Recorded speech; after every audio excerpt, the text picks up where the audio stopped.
अस्सलाम वालेकुम। Tense series के नेक्स्ट पार्ट में हम बात करने जा रहे हैं प्रेजेंट कॉन्टिन्यूस टेंस के नेगेटिव और इंट्रोगेटिव सेंटेंसेस की। जैसे कि हम प्रेजेंट कॉन्टिन्यूस सेंटेंस को डिस्कस कर चुके हैं और हमने कहा कि जी प्रेजेंट का मतलब है मौजूदा और कॉन्टिन्यूस का मतलब है जो जारी हो। ठीक है, जो अभी के टाइम में जो चीज़ जारी है उसे हम कहेंगे प्रेजेंट कॉन्टिन्यूस टेंस। मीन्स के it shows an action that is continuing in the present and it must be in a single time, कि ये लाजमी है कि सिंगल टाइम होना चाहिए। अगर ये सिंगल टाइम नहीं है, रिपीट हो रहा है, तो फिर प्रेजेंट कॉन्टिन्यूस टेंस नहीं होगा। ठीक है, आज हमने बात करनी है इसके नेगेटिव और इंट्रोगेटिव सेंटेंसेस की। तो देखते हैं कि पहले इसका स्ट्रक्चर क्या होगा, कि नेगेटिव बनाने के लिए हमने क्या करना है और इंट्रोगेटिव बनाने के लिए हमने क्या करना है। तो थोड़ा ध्यान से सुनिएगा। नेगेटिव तो बहुत आसान है, इंट्रोगेटिव में थोड़ी सारी आप ये कह सकते हैं कि 2-3 रूल्स हैं, उसको ज़रा आपने फॉलो करना है। तो नेगेटिव के लिए वही कि आपने सब्जेक्ट लगाना है, फिर उसके बाद आपका हेल्पिंग वर्ब आना चाहिए। हेल्पिंग वर्ब के हमेशा बाद हमारा नॉट आता है। याद रखना है, कोई भी टेंस है अगर उसमें टेंस में हेल्पिंग वर्ब मौजूद है, चाहे वो प्रेजेंट है, पास्ट है, फ्यूचर है, अगर उसमें हेल्पिंग वर्ब है तो उसके बाद हमने जस्ट नॉट लगा देना है। बाकी स्ट्रक्चर सारा वैसा है तो वो हमारा नेगेटिव बन जाएगा। अगर हमने इसको इंट्रोगेटिव बनाना है तो ये जो हमारा हेल्पिंग वर्ब है, ये देखें यहाँ जो आपको ये नज़र आ रहा है ना, ये वाला, ये हमारा हेल्पिंग वर्ब क्या होता है, ये स्टार्ट में आ जाता है। देखिएगा हेल्पिंग वर्ब और बाकी सीक्वेंस सारा वैसा रहता है। हेल्पिंग वर्ब, सब्जेक्ट, वर्ब और प्लस आपका ऑब्जेक्ट। अगर वो आपका इंट्रोगेटिव और नेगेटिव इकट्ठा है, यानी कि उसमें आपको सवाल भी किया जा रहा है और नॉट का भी यूज़ करना है, तो फिर क्या करेंगे, फिर वही सेम स्ट्रक्चर होगा। हेल्पिंग वर्ब होगा, सब्जेक्ट होगा, फिर ये जो हमने नॉट लगाया वो होगा, फिर वर्ब की फर्स्ट फॉर्म प्लस आईएनजी और आपका ऑब्जेक्ट। फिर हमने कहा कि डबल जो इंट्रोगेटिव सेंटेंसेस हैं उनमें क्या आ जाता है, वाई आ जाता है, मतलब उसमें क्यों का जिक्र आ जाता है, क्यों कहाँ इस तरह से कुछ आ जाता है। ठीक है, तो उसके लिए क्या करते हैं कि वो जो हमारे पास क्यों पूछा जाएगा, कहाँ पूछा जाएगा, उसको हम शुरू में लेके आएंगे। फिर उसके बाद फिर हेल्पिंग वर्ब आएगा, यानी कि ये भी इंट्रोगेटिव को शो करवाता है, ये भी इंट्रोगेटिव को शो करवाता है और बाकी स्ट्रक्चर हमारा जो है उसके साथ वैसा ही रहेगा। मतलब सब्जेक्ट आएगा, हेल्पिंग वर्ब तो हमारा पहले बाहर आ गया है, फिर वर्ब की फर्स्ट फॉर्म और फिर आपका ऑब्जेक्ट। अब इतना तो हमने प्रेजेंट में भी पढ़ा था, ये हमें क्लियर हो गया। लेकिन कुछ सेंटेंसेस ऐसे होंगे आज के इस टॉपिक में जो कि आपके होंगे तो डबल इंट्रोगेटिव, लेकिन उनमें ये सीक्वेंस फॉलो नहीं किया जाएगा। उनमें क्या सीक्वेंस फॉलो किया जाएगा और वो वर्ड्स कौन से होंगे, जैसे हाउ, विच, हुज। ठीक है, इस तरह से अगर कोई वर्ड आता है, अगर आपको इंट्रोगेटिव आता है तो उसके फ़ौरन बाद आपने ऑब्जेक्ट लगाना है। अब यहाँ पे आप परेशान होंगे कि ऑब्जेक्ट कहाँ से आ गया, ऑब्जेक्ट तो हमारा एंड में होता है। तो उसके बाद आपने ऑब्जेक्ट लगाना है, फिर आपका हेल्पिंग वर्ब आएगा। यानी कि पहले हमारा जो वाई और हेल्पिंग वर्ब दोनों जो इंट्रोगेटिव चीज़ें थी वो इकट्ठी आती थी, लेकिन अब इन दोनों के दरमियान में क्या आ गया, आपका ऑब्जेक्ट। वो क्यों आएगा, वो जब मैं आपको सेंटेंसेस करवाती हूँ फिर बताती हूँ, पहले हम उसके रूल्स को देख लेते हैं। तो आपका हु, विच, हुज अगर इस तरह से कुछ आ जाता है तो आपके साथ उसका ऑब्जेक्ट आएगा, फिर हेल्पिंग वर्ब आएगा, फिर सब्जेक्ट आएगा और आपका बाकी सीक्वेंस जैसे हम ऊपर से करते आ रहे हैं वैसा ही रहेगा। ठीक है, वर्ब की फर्स्ट फॉर्म आईएनजी और अगर फर्स्ट करें इसके अंदर नॉट आ जाता है तो फिर आपने क्या करना है कि जहाँ पे भी आपका सेंटेंस का सीक्वेंस जैसे बन रहा है, सिंपल सेंटेंस ये देखिएगा जैसे है आपका, उस तरह करने के बाद नॉट आपने उसको वहाँ पे फिट कर देना है। कैसे करना है मैं आपको उसकी एग्जांपल जो है उससे आपको एक्सप्लेन करती हूँ।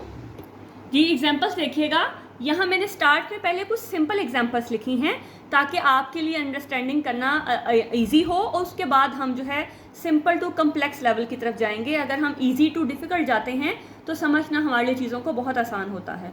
अब मैंने आपकी आसानी के लिए और टाइम को सेव करने के लिए मैंने वर्ड्स के जो मीनिंग हैं वो लिख दिए हैं। अगर आप भी इस तरह से कुछ दिन प्रैक्टिस करेंगे तो आप यकीन कीजिएगा कि आपके लिए सेंटेंस का स्ट्रक्चर बनाना बहुत ही ईजी होगा और आप गलत नहीं करेंगे। बच्चे जब डायरेक्ट करते हैं ना, उनको आ भी नहीं रहा होता और डायरेक्ट कर देते हैं तो 90% बच्चा जो है वो गलत कर देता है। वो आर को कभी आगे कभी पीछे, मतलब जो हमारा सीक्वेंस है उस जो स्ट्रक्चर होना चाहिए वैसे नहीं करते हैं। तो चले देखते हैं। अब मैंने यहाँ पे आप देखिएगा कि मैंने इनको सबको वर्ड बाय वर्ड इसको मैंने ट्रांसलेट कर दिया है। जैसे लड़के हैं द बॉयज़, बसों बस, बसेस पर ऑन। अब यहाँ पे ऑन क्यों आया है उसकी रीज़न भी बताती हूँ। पत्थर, स्टोन्स, नहीं को भी छोड़ दें। जब भी आपने इंट्रोगेटिव और नेगेटिव सेंटेंसेस करने होते हैं तो याद रखिए कि उसमें नहीं या क्या जो भी होता है उसको फ़िलहाल छोड़ दिया करें। आप सेंटेंस को सिंपल बनाएं पहले। फेंक रहे, थ्रोइंग, अब हैं क्योंकि ज़्यादा हैं, लड़के हैं ना, इसी से कनेक्टेड है तो यहाँ पे आएगा आर। हम अभी नहीं के बगैर अपने सेंटेंस को सीक्वेंस कर देने लगे हैं। तो हमारा आएगा द बॉयज़, पहले सब्जेक्ट, फिर हमारा आएगा हेल्पिंग वर्ब, ज़्यादा हैं boys, the boys are throwing stones on the bus. ठीक है, अब ऑन हम लगाते हैं जब कोई चीज़ किसी के साथ टच करती है। ठीक है, मतलब ऑन हम लगाते हैं जब कोई चीज़ किसी के ऊपर होती है, अगर नहीं भी है लेकिन उसका अगर टच कर रही है तो भी हम उसके लिए ऑन लगाते हैं। अब पत्थर फेंक रहे हैं तो ज़ाहिर है बस पे, तो वो उसको टच कर रहा है, उसके ऊपर है, तो फिर हम वहाँ पे बस स्टोन्स ऑन द बस आएगा। ठीक है, अब ये तो हमारा सेंटेंस आ गया सिंपल वाला। अब यहाँ पे हमारा है नहीं, तो नहीं मैंने आपको बताया कि हम हमेशा कहाँ लगाते हैं, जहाँ पे हमारा हेल्पिंग वर्ब आता है। तो अब यहाँ पे आप सिंपली क्या करें कि the boys are not throwing stones, बाकी सारा का सारा सेंटेंस जो है वो वैसे का वैसा रहेगा। ठीक है, थोड़ा टाइम सेव होगा इसलिए मैं पूरा नहीं लिख रही हूँ। तो boys are not throwing stones on the bus. याद रखिए, सिर्फ थोड़े दिनों की अगर प्रैक्टिस करेंगे तो आपको चीज़ें खुद ब खुद ही ईजी हो जाएंगी, फिर आपके लिए जो सीक्वेंस बनाना है वो ईजी रहेगा। लेकिन थोड़ा सा ट्राई करें कि थोड़ा एफर्ट करें और इसको जो वर्ड बाय वर्ड है उसको उस तरह से ट्रांसलेट करें। अगला देखिएगा, अब इसी को मैंने कहा कि क्या लड़के बसों पर पत्थर फेंक रहे हैं, तो उसके लिए आपने क्या करना है कि आपने इस क्या को नहीं देखना। आप समझें कि ये क्या आपके पास फिलहाल नहीं है, आपके पास सिर्फ सेंटेंस है लड़के बसों पर पत्थर फेंक रहे हैं, तो वो ऑलरेडी मैं बना चुकी हूँ, the boys are throwing stones on the bus, sorry buses, क्योंकि बस ज़्यादा है ना तो बसेस। तो अब क्या करेंगे कि अब ये तो हमारे पास आ गया सेंटेंस सीक्वेंस का। तो फिर अब हमने क्या के लिए क्या करना है, तो जिन सेंटेंसेस में हेल्पिंग वर्ब दिया होता है उसमें हम कुछ नहीं लगाते, हम क्या करते हैं सिंपल ये जो हमारा हेल्पिंग वर्ब है ना इसको उठा के बाहर ले आते हैं और बाकी सेंटेंस का सीक्वेंस बगैर किसी छेड़े, उसको बगैर कुछ तकलीफ़ दिए, उसको कुछ भी नहीं कहना आपने, उसको उसी सीक्वेंस में लिख देना है। सिर्फ वहाँ से आपने क्या करना है, उसका जो हेल्पिंग वर्ब है बस वहाँ से उसको छीन लेना है, उसको बाहर निकाल लेना है और बाकी सेंटेंस के सीक्वेंस को उसी तरह से रहने दें और एंड में आपका आ जाएगा क्वेश्चन मार्क। तो ये आपका आ जाएगा क्या लड़के बसों पर पत्थर फेंक रहे हैं। नेक्स्ट देखिएगा, मजदूर मट्टी नहीं खोद रहे हैं। मजदूर होते हैं द लेबरर्स, ज़्यादा हैं। मट्टी खोदने को हम कहते हैं डिगिंग द अर्थ। ठीक है, मट्टी क्योंकि ज़मीन को खोदते हैं ना तो हम उसके लिए कहते हैं डिगिंग द अर्थ, और हैं मतलब मजदूर ज़्यादा हैं तो हम उसके लिए यूज़ करेंगे आर। तो अब क्या करना है कि हमने वही सीक्वेंस हम करेंगे कि हमने इस नहीं को भी नहीं छेड़ना, तो हम करेंगे the labourers are digging the earth. याद रखना है कि मिट्टी खोदने को कहेंगे डिगिंग द अर्थ, अपनी वोकैबुलरी को भी इन्हेंस करना है। तो अब हमने क्योंकि नहीं को लगाना है तो सिंपल इसके बहुत आसान होता है, ये टेंसेस सिर्फ प्रेजेंट और पास्ट में इंडेफिनिट में थोड़ी सी प्रॉब्लम होती है, बाकी जिनके अंदर हेल्पिंग वर्ब है वहाँ तो प्रॉब्लम ही कोई नहीं है, सिर्फ आपने उसके फ़ौरन बाद से नॉट लगा देना है और बाकी सारा सेंटेंस जो है वो आपका वैसे का वैसा रहेगा। ठीक है, अब आगे देखें, क्या मजदूर मट्टी खोद रहे हैं, मैंने उसी सेंटेंसेस को लिखा है ताकि वो आपके लिए थोड़ा इजी भी रहें। तो अब आपने क्या करना है कि ये समझना है कि ये क्या मेरे पास नहीं है, सिर्फ है मजदूर मिट्टी खोद रहे हैं, तो उसका है the labourers are digging the earth. तो अब मैंने क्योंकि इसको इंट्रोगेटिव बनाना है, सवालिया बनाना है, तो सवालिया के लिए क्या है मेरे पास, यहाँ पे जो मेरे पास हेल्पिंग वर्ब है वो है आर। अगर यहाँ पे आर है तो आर बाहर आएगा, अगर यहाँ पे अगर एक लेबर होता ना लेबर तो फिर यहाँ पे इज होता, तो फिर मेरा इज बाहर आता। ये नहीं कि भाई आप कहेंगे जो ऊपर भी आ रहा है तो यहाँ नीचे भी आ रहा है, तो ये मेरे सब्जेक्ट के अकॉर्डिंग है। अगर मेरा लेबर है तो यहाँ पे इज आता। ठीक है, तो फिर मैं यहाँ क्या लगाऊंगी, are the labourers digging the earth, बस सिंपल सी ये बात है। लेकिन थोड़ी सी यहाँ पे आपको एफर्ट ये करनी है कि आपको पहले सिंपल सेंटेंस बनाना है, फिर देखना है कि ये नेगेटिव है या इंट्रोगेटिव है।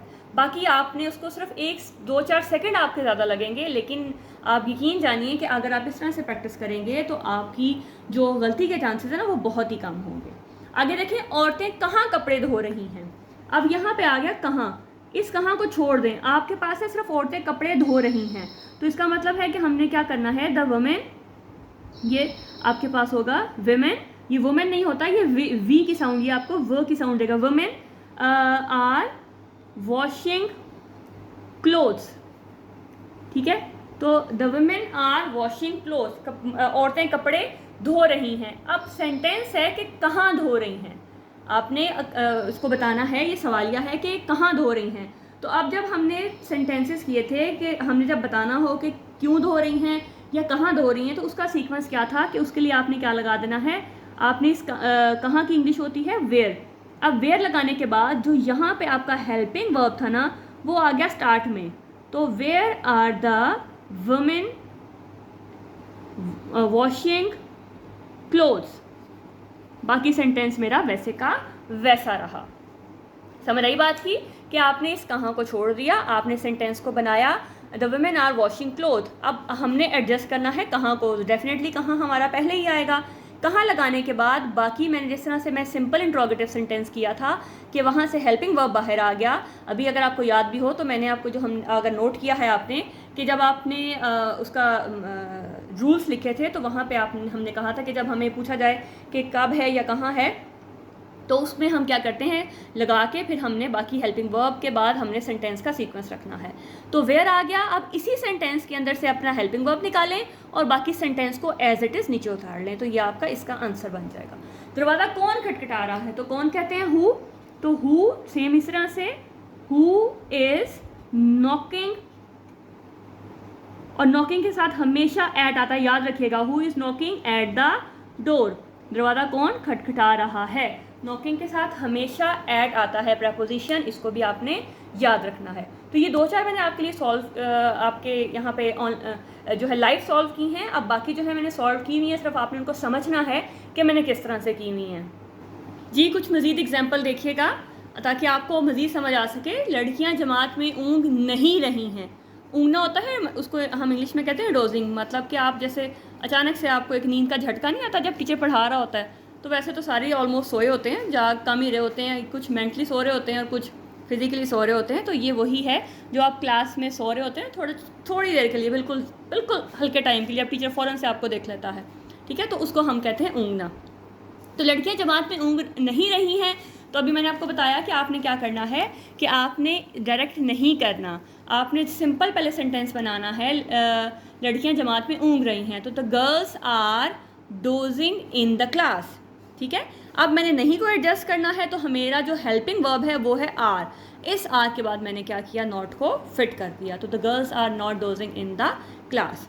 औरत मर्द को पुकार नहीं रही है, ठीक है, तो the women is calling the man. पहले मैंने सिंपल बना लिया, तो women is not calling the man. अब आप यहाँ पे आपके जहन में क्वेश्चन आ सकता है कि हम कॉलिंग टू क्यों नहीं लगाते, जब हम लिसन टू लगाते हैं सुनने को, तो पुकारने में कॉलिंग टू क्यों नहीं लगाते। तो ये ग्रामेटिकली नहीं होता, कॉलिंग के साथ हम प्रपोजिशन नहीं लगाते, हम just calling, call to me नहीं होता, कॉल मी होता है, तो इसलिए लिसन मी नहीं होता, लिसन टू मी होता है। तो लिसन के साथ टू आएगा, कॉल के साथ टू नहीं आएगा। तो women is not calling the man.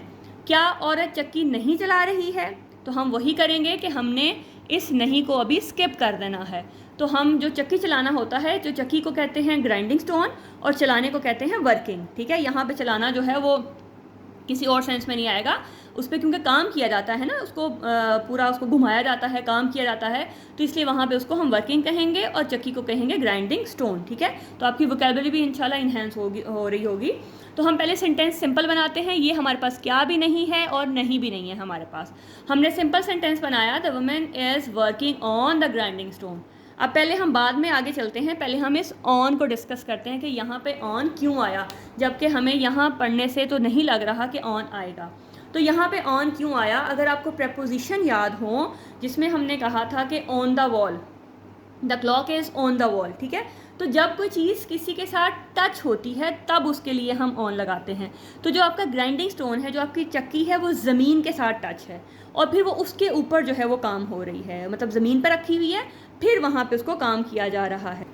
जैसे हम कहते हैं I am working on the table, ठीक है। तो यहाँ पे भी क्योंकि वो इन टच है, वहाँ पे सरफेस के साथ जब टच कोई चीज़ होती है तो फिर हम उसको ऑन यूज़ करते हैं। तो आई होप कि आपको ये ऑन की भी समझ आ गई होगी। The women is working on the grinding stone, ये तो हमारे पास सिंपल हो गया। अब हमने पहले इसमें नॉट को फिट करना है, क्या को भी छोड़ दें। तो the women is not working on the grinding stone. अब हमने क्या लगा, इसको बनाना है, क्या औरत चक्की नहीं चला रही है। तो इस क्या के लिए आपने ये जो आपका हेल्पिंग वर्ब है, ठीक है, यही आपका क्या है, कुछ और नहीं लगाना, यहाँ वाई वेन कुछ भी नहीं लगाना। जहाँ पे हेल्पिंग वर्ब है और जब तक वो नहीं पूछता क्यों, कब, कैसे, तब तक आपने और कुछ नहीं लगाना, ये आपका सिंगल इंट्रोगेटिव ही होगा। तो इस को बाहर निकालें, is the woman not working on the grinding stone. Next देखिएगा, क्या तुम मेरी राय पर नुक्ताचीनी कर रहे हो। ठीक है, अब थोड़ा सा मैं इसको सेंटेंसेस की जो कम्प्लेक्सिटी है उसको थोड़ा ज़्यादा कर रही हूँ ताकि आपको उनकी भी समझ आ सके। तो क्या तुम मेरी राय पर नुक्ताचीनी कर रहे हो। अब देखें यहाँ पे डबल इंट्रोगेटिव नहीं है, सिंगल ही है, उसने कोई कब, कहाँ, कैसे नहीं पूछा, तो ये आपका सिंगल इंट्रोगेटिव ही है। तो इसको छोड़ दें क्या को, पहले हम करते हैं तुम मेरी राय पर नुक्ताचीनी कर रहे हो। नुक्ताचीनी होता है क्रिटिसाइजिंग, मतलब कर रहे हो ना तो होगा क्रिटिसाइजिंग, राय है ओपिनियन, और यहाँ पे आर क्यों है, हो है, और हो किसके साथ कनेक्टेड है, यू के साथ, और यू हम एज अ प्लूरल लेते हैं। तो पहले हम इसको बनाते हैं, you are criticising my opinion. यहाँ पे you are criticising on my opinion नहीं आएगा।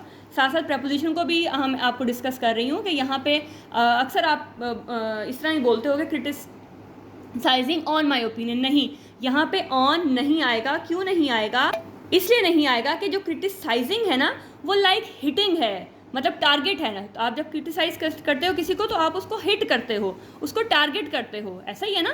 तो अगर मैं इसी सेंटेंस को एक सिंपल एग्जांपल से समझाऊं, अगर मैं ये कहूँ कि you hit my car, you hit my car, मैं ये नहीं कहूँगी कि you hit on my car. यहाँ पे जो है ऑन माई कार नहीं होगा, तो हिट मतलब कि उसने उसको लगा दिया, ठोक दी उसकी गाड़ी। ठीक है, तो यहाँ पे भी जो क्रिटिसाइजिंग माई ओपिनियन, तो इसका मतलब है आप उसको टारगेट कर रहे हो, आपने उसको टारगेट कर दिया, तो हिट कर दिया मतलब उसके ओपिनियन को हिट कर दिया आपने। तो जब आप ऑन लगाओगे तो इससे टोटली उसका जो सीक्वेंस है या जो उसकी सेंस है वो चेंज हो जाएगी। तो इसलिए यहाँ पे ऑन नहीं आएगा। आपने सिर्फ सेंटेंस को, जो मैंने सिंपल सेंटेंस बताया है कि यू हिट माई कार होता है, हम ये नहीं कहते कि you hit on my car. ठीक है, तो इस चीज़ को आपने याद रखने के लिए जहन में रखना है। क्या दुकानदार ग्राहक से ज़्यादा पैसे वसूल कर रहा है। क्या दुकानदार ग्राहक से ज़्यादा पैसे वसूल कर रहा है, तो सेम आपने क्या करना है, इस क्या को छोड़ देना है। दुकानदार ग्राहक से ज़्यादा पैसे वसूल कर रहा है, ज़्यादा पैसे वसूल को करने को हम कहते हैं ओवर चार्जिंग। ठीक है, तो आप क्या बोलोगे, the shopkeeper is over charging the customer.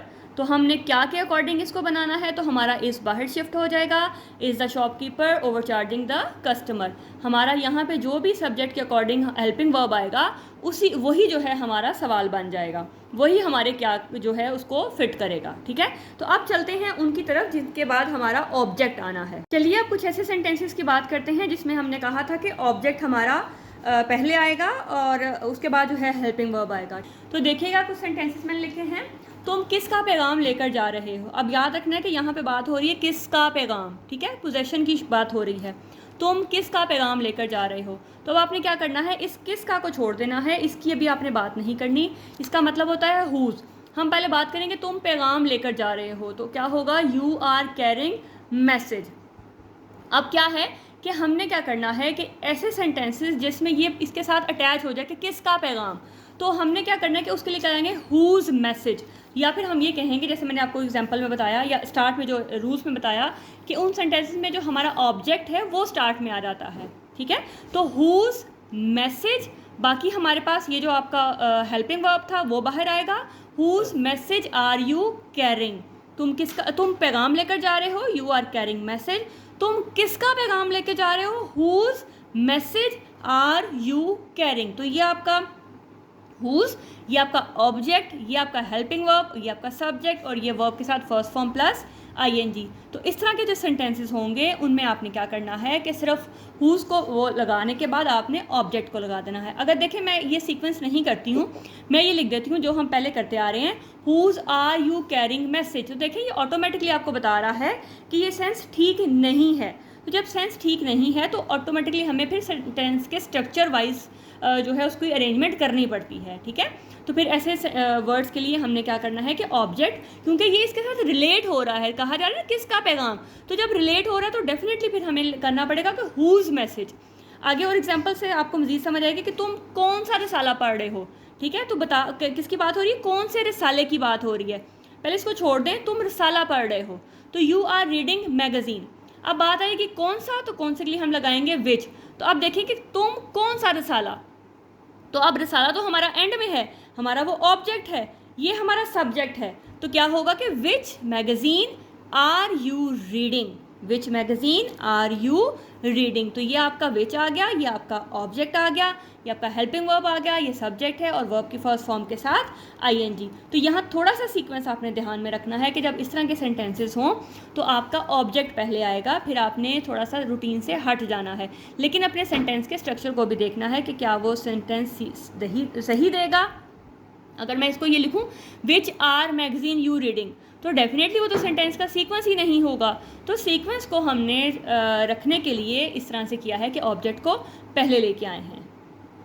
Ji last sentences हैं, बेचारे पनाह गजी कहाँ जा रहे हैं, तो अब कहाँ को छोड़ दें, बाकी सेंटेंस देखें। The poor refugees are going, तो अब कहाँ जा रहे हैं, वेयर, और वेयर जब हमने लगा दिया तो फिर हमारा जो है वो आर बाहर आ गया। Where are the poor refugees going, ये हमारा सिंपल सेंटेंस था जो हमारा सिंगल इंट्रोगेटिव के साथ था, तो मैंने जानबूझ के उसको मिस किया है ताकि आपको उसका भी आइडिया रहे। तुम बैंक से कितना पैसा, अब याद रखिएगा कितना पैसा, इस चीज़ को जहन में रखना है कि पैसे के साथ क्या चीज़ अटैच है, जो ऑब्जेक्ट है वो इसके साथ अटैच है। कितना पैसा निकलवा रहे हो, तुम बैंक से कितना पैसा निकलवा रहे हो, कितने को छोड़ दें और कितने के लिए हम लगाते हैं हाउ मच। जब कोई चीज़ काउंटेबल नहीं होती तो उसके लिए हम लगाते हैं हाउ मच।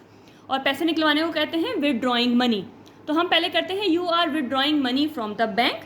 अब वो कितना पैसा है तो हाउ मच मनी, देखिएगा वो जैसे आपको कहा कि how much money are you withdrawing from the bank, ये आपका वही डबल इंट्रोगेटिव और फिर आपका ऑब्जेक्ट और फिर आपका हेल्पिंग वर्ब और बाकी आपका सीक्वेंस सेंटेंस का, ठीक है। तो ये देखें कि how much money are you withdrawing from the bank, तो ये जो आपका मनी है ये आपका यहाँ पे शो करवा रहा है कि ये इससे रिलेट है हाउ मच मनी से, तो इससे कंफ्यूज होने की ज़रूरत नहीं है। सिर्फ आपने देखना है कि जब हमारे पास कितना क्या इस तरह से आ जाए तो फिर हमने क्या करना है, हाउ मच या हाउ मनी के बाद वो वर्ड जो उसको शो करवा रहा है वो लिखेंगे, मतलब वही आपका ऑब्जेक्ट हो जाएगा, फिर आपका हेल्पिंग वर्ब आ जाएगा और फिर बाकी सेंटेंस का सीक्वेंस आ जाएगा। आई होप कि आपको समझ आ गई होगी और ये टेंस भी आपको क्लियर हो गया होगा। मिलते हैं नेक्स्ट वीडियो में नेक्स्ट टेंस के साथ, तब तक अपना बहुत ख्याल रखिएगा, दुआओं में याद रखिएगा। अल्लाह हाफ़िज़।